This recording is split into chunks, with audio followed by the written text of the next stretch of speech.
Genèse 26.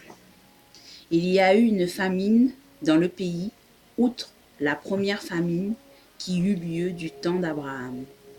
Et Isaac alla vers Abimélec, roi des Philistins, à Guérar. L'Éternel lui apparut et dit : Ne descends pas en Égypte, demeure dans le pays que je te dirai. Séjourne dans ce pays-ci, je serai avec toi et je te bénirai, car je te donnerai toutes ces contrées à toi et à ta postérité, et je tiendrai les serments que j'ai faits à Abraham, ton père. Je multiplierai ta postérité comme les étoiles du ciel. Je donnerai à ta postérité toutes ces contrées, et toutes les nations de la terre seront bénies en ta postérité, parce qu'Abraham a obéi à ma voix, et qu'il a observé mes ordres, mes commandements, mes statuts et mes lois. Et Isaac resta à Guérar. Lorsque les gens du lieu posaient des questions sur sa femme, il disait : C'est ma sœur, car il craignait en disant ma femme, que les gens du lieu ne le tuent, parce que Rebecca était belle de figure. Comme son séjour se prolongeait, il arriva qu'Abimélec, roi des Philistins, regardant par la fenêtre, vit Isaac qui plaisantait avec Rebecca, sa femme. Abimélec fit appeler Isaac et dit : Certainement c'est ta femme. Comment as-tu pu dire : C'est ma sœur ? Isaac lui répondit : J'ai parlé ainsi de peur de mourir à cause d'elle. Et Abimélec dit : Qu'est-ce que tu nous as fait ?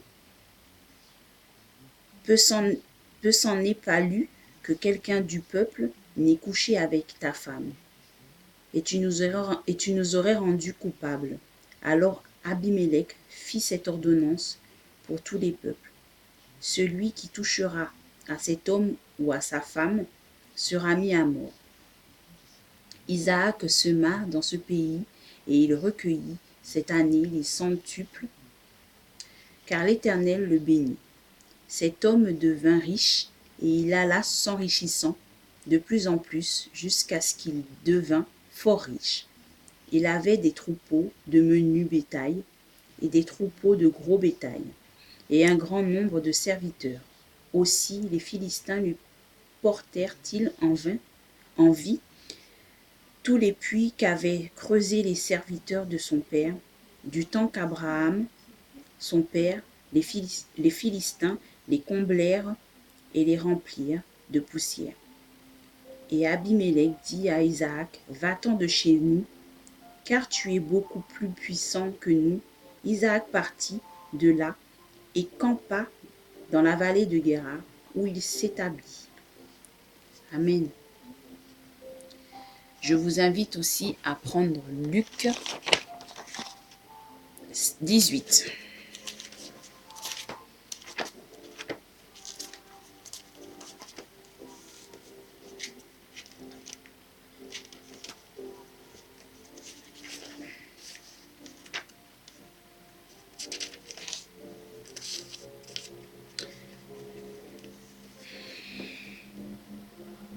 Un chef interrogea, alors excusez-moi, Luc 18 et verset 18. C'est ça. Le jeune homme riche. Un chef interrogea Jésus et dit : Bon maître, que dois-je faire pour hériter la vie éternelle ? Jésus lui répondit : Pourquoi m'appelles-tu bon ? Il n'y a de bon que Dieu seul. Tu connais les commandements : tu ne commettras point d'adultère, tu ne tueras point, tu ne déroberas point, tu ne diras point de faux témoignages, honore ton père et ta mère. J'ai dit-il, observer toutes ces choses dès ma jeunesse. Jésus, ayant entendu cela, lui dit : Il te manque encore une chose. Vends tout ce que tu as, distribue-le aux pauvres, et tu auras un trésor dans les cieux. Puis viens et suis-moi. Lorsqu'il tendit ces paroles, il devint tout triste, car il était très riche. Jésus, voyant qu'il était devenu tout triste, dit, qui est difficile à ceux qui ont des richesses d'entrer dans le royaume de Dieu, car il est plus facile à un chameau de passer par le trou d'une aiguille qu'à un riche d'entrer dans le royaume de Dieu. Ceux qui l'écoutaient dirent, et qui peut être sauvé? Jésus répondit, ce qui est impossible aux hommes est possible à Dieu. Pierre dit alors, voici, nous avons tout quitté et nous t'avons suivi. Et Jésus leur dit, je vous le dis en vérité, il n'est personne qui, ayant quitté à cause du royaume de Dieu sa maison ou sa femme, ou ses frères, ou ses parents, ou ses enfants, ne reçoivent beaucoup plus dans ce siècle-ci et dans le siècle à venir la vie éternelle. Jésus prit les 12 auprès de lui et leur dit, voici, nous montons à Jérusalem, et tout ce qui a été écrit par les prophètes au sujet du Fils de l'homme s'accomplira, car il sera livré aux païens. On se moquera de lui, on l'outragera, on crachera sur lui, et après l'avoir battu de verges, on le fera mourir, et le troisième jour il ressuscita. Mais ils ne comprirent rien à cela, c'était pour eux un langage caché, les paroles dont ils se saisissaient par le sens. Amen. Et à le psaume aussi 50.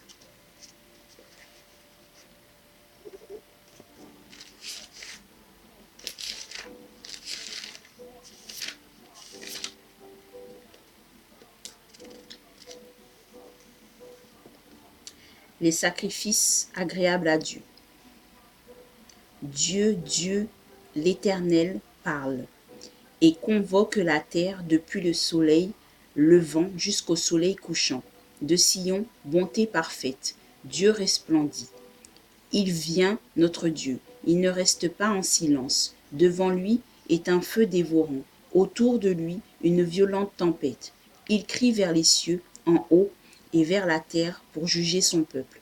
Rassemblez-moi, mes fidèles, qui ont fait alliance avec moi par le sacrifice, et les cieux publieront sa justice, car c'est Dieu qui est juge.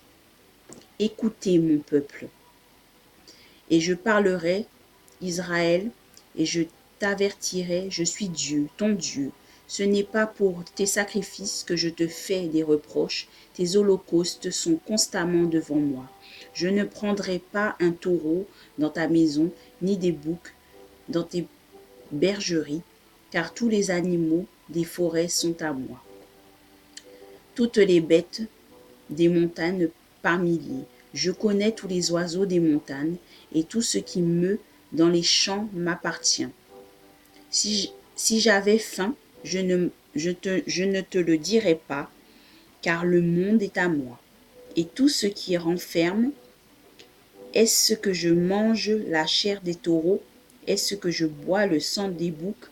Offre pour sacrifice à Dieu des actions de grâce, et accomplis tes vœux envers le Très-Haut. Et invoque-moi au jour de ta détresse, je te délivrerai, et tu me glorifieras. Et Dieu dit aux méchants, quoi donc? Tu énumères mes lois, et tu as mon alliance à la bouche, toi qui hais les avis, et qui jettes mes paroles derrière toi. Si tu vois un voleur, tu te plais avec lui, et ta part est avec les adultères. Tu livres ta bouche au mal, et ta langue est un tissu de tromperie. Tu t'assis et tu parles contre ton frère, tu diffames les fils de ta mère. Voilà ce que tu as fait, et je me suis tue. Tu t'es imaginé que je te ressemblais, mais je vais te reprendre et tout mettre sous tes yeux. Prenez-y donc garde, vous qui oubliez Dieu, de peur que je ne déchire sans que personne délivre. Celui qui offre pour sacrifice des actions de grâce me glorifie, et à celui qui veille sur sa voie, je ferai voir le salut de Dieu. Amen. Et Genèse 26.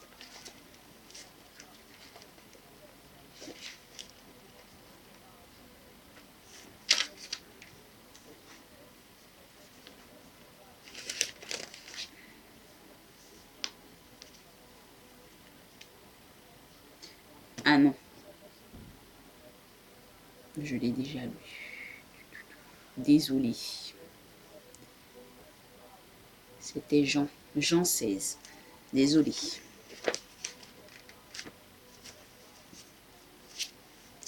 Si on relit 2 fois le même verset, ça ne va pas le faire. Hein.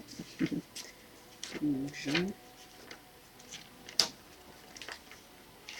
Excusez-moi, il faut que je cherche en même temps. Donc,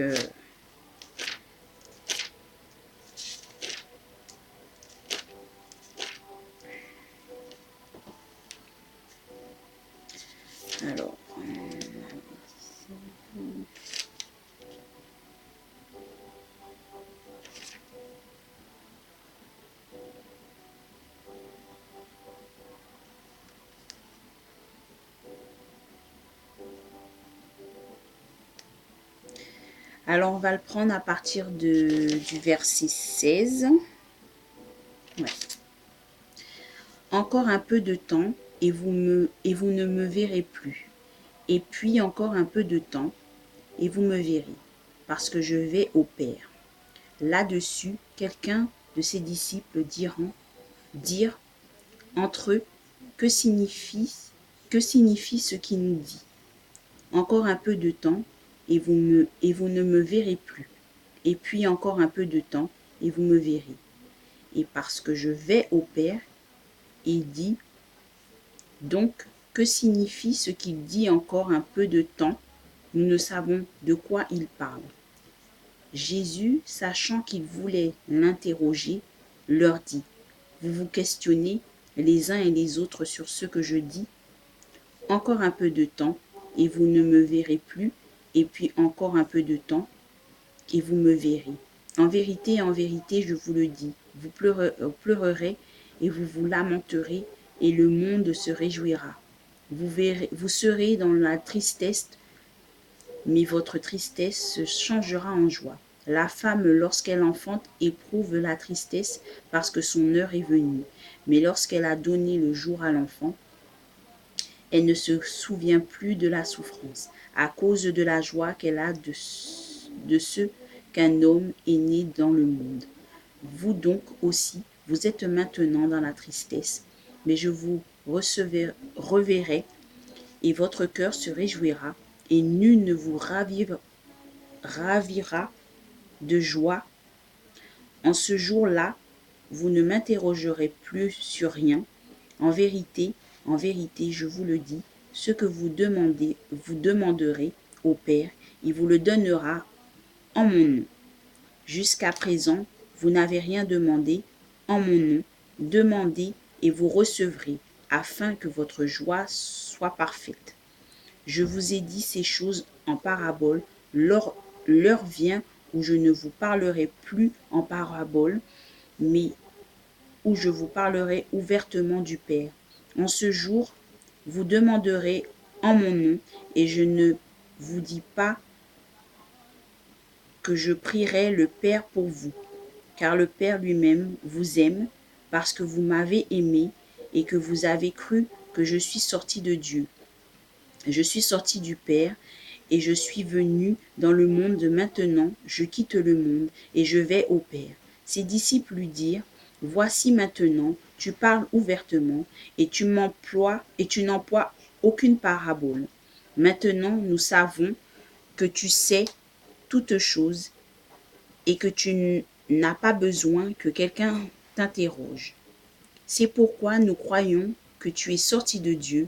Jésus leur répondit, vous croyez maintenant, voici l'heure vient, et elle est déjà venue, où vous serez dispersés, chacun de son côté, et où vous me laisserez seul, mais je ne suis pas seul, car le Père est avec moi.